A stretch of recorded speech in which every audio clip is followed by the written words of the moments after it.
ปฏิบัติตามมาตรา 60 ของกฎหมายว่าโดยสภาแห่งชาติฉบับปรับปรุงปี 2020 และปฏิบัติตามมติของคณะประจำสภาแห่งชาติฉบับเลขที่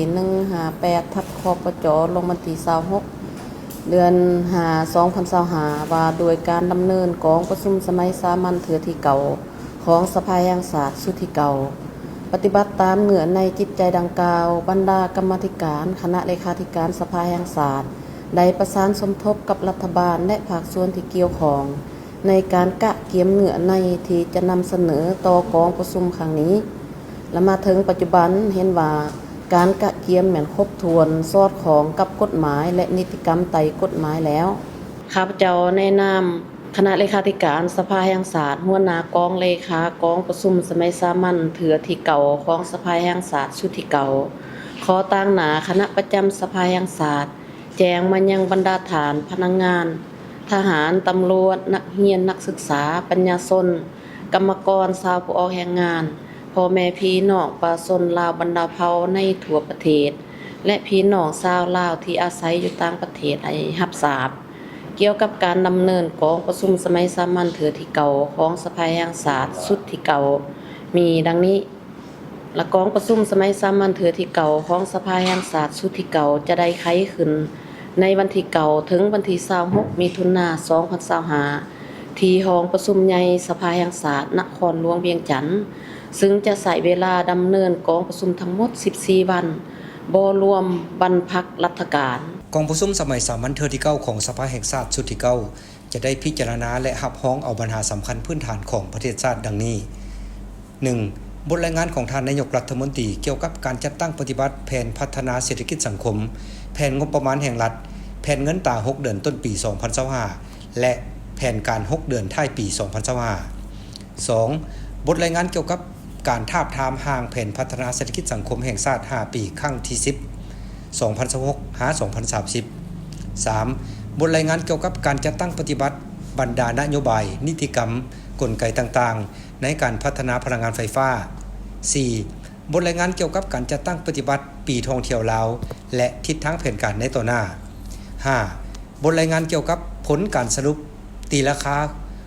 การโฆษณาเผยแพร่กฎหมายทั่วประเทศ 6. บทรายงานให้นโยบายพิเศษโครงการก่อสร้างซ่อมแปลงทางระยะใหม่ภาคเวียกงานการก่อสร้างและปรับปรุงกฎหมายมี10ฉบับดังนี้ห่างกฎหมายสร้างใหม่5ฉบับคือกฎหมายว่าด้วยความปลอดภัยทางไซเบอร์กฎหมายว่าด้วยสังคมสงเคราะห์กฎหมายว่าด้วยพนักงานอัยการประชาชนกฎหมายว่าด้วยสามัญศึกษากฎหมายว่าด้วยการปลูกฝังห่างกฎหมายปรับปรุงมี5ฉบับคือกฎหมายว่าด้วยยาและผลิตภัณฑ์การแพทย์กฎหมายว่าด้วยอากรรายได้กฎหมายว่าด้วยป้ายกฎหมายว่าด้วยศาลประชาชนสูงสุดและกฎหมายว่าด้วยชลประทานภาคเวียกงานสภาแห่งชาติมีจำนวน2บทคือบทรายงานเกี่ยวกับการจัดตั้งปฏิบัติแผนการเคลื่อนไหวเวียกงานแต่กองประชุมสมัยสามัญเทื่อที่8หาเทื่อที่9และทิศทางแผนการฮอดกองประชุมสมัยสามัญเทื่อที่10ของสภาแห่งชาติชุดที่9 2. บทรายงานเกี่ยวกับการทาบทามห่างการสร้างและปรับปรุงกฎหมาย5ปี 2026 ถึง 2030 ของสภาแห่งชาติชุดที่10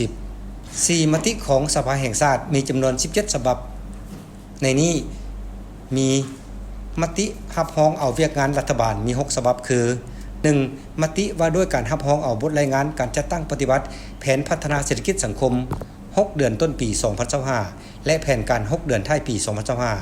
2. มติว่าด้วยการรับรองเอาบทรายงานการจัดตั้งปฏิบัติแผนงบประมาณแห่งรัฐแผนเงินตรา6เดือนต้นปี 2025และแผนการ6เดือนท้ายปี 2025 3. มติว่าด้วยการรับรองเอาบทรายงานการจัดตั้งปฏิบัติบรรดานโยบายนิติกรรมกลไกต่างๆในการพัฒนาพลังงานไฟฟ้า 4. มติว่าด้วยการรับรองเอาบทรายงานการจัดตั้งปฏิบัติปีท่องเที่ยวลาวและทิศทางแผนการในต่อหน้า 5. มติว่าด้วยการรับรองเอาบทรายงานเกี่ยวกับการสรุปตีราคาโครงการโฆษณาเผยแพร่กฎหมายทั่วประเทศ 6. มติว่าด้วยการรับรองเอาบทรายงานการให้นโยบายพิเศษโครงการก่อสร้างและซ่อมแปลงทางระยะใหม่มติรับรองเอาเวียกงานของสภาแห่งชาติมี1ฉบับคือ มติว่าด้วยการรับรองเอาบทรายงานการจัดตั้งปฏิบัติแผนการเคลื่อนไหว เวียกงานแต่กองประชุมสมัยสามัญเทื่อที่8หาเทื่อที่9และทิศทางฮอดกองประชุมสมัยสามัญเทื่อที่10ของสภาแห่งชาติสุดที่9อีกถึงหนึ่งในนามต่างหนาให้คณะประจำสภาแห่งศาสตร์ข้าพเจ้าขอเชิญชวนบรรดาฐานพนักงานรัฐกรทหารตำรวจนักเรียนนักศึกษาปัญญาชนกรรมกรชาวผู้ออกแรงงานตลอดฮอดพ่อแม่พี่น้องประชาชนลาวบรรดาเผ่าทุกสัตว์คนในทั่วประเทศและพี่น้องชาวลาวที่อาศัยอยู่ต่างประเทศจงพร้อมกันติดตามการดำเนินกองประชุมสมัยสามัญเทื่อที่เก่าของสภาแห่งศาสตร์สุดที่เก่าครั้งนี้ขอแจ้งให้บรรดาฐานทราบว่าในระยะการกะเกมและดำเนินกองประชุมคณะเลขาธิการสภาแห่งศาสตร์ได้จัดตั้งหน่วยงานรับคำเสนอของประชาชนผ่านโทรศัพท์สายด่วนเพื่อรับเอาคำคิดคำเห็นคำเสนอโดยกงจากประชาชนที่จะส่งไปยังกองประชุมสภาแห่งศาสตร์ซึ่งบรรดาฐานสามารถส่งคำคิดคำเห็นและคำเสนอไปยังกองประชุมใดโทรศัพท์สายด่วน156ในโมงราชการขอบใจ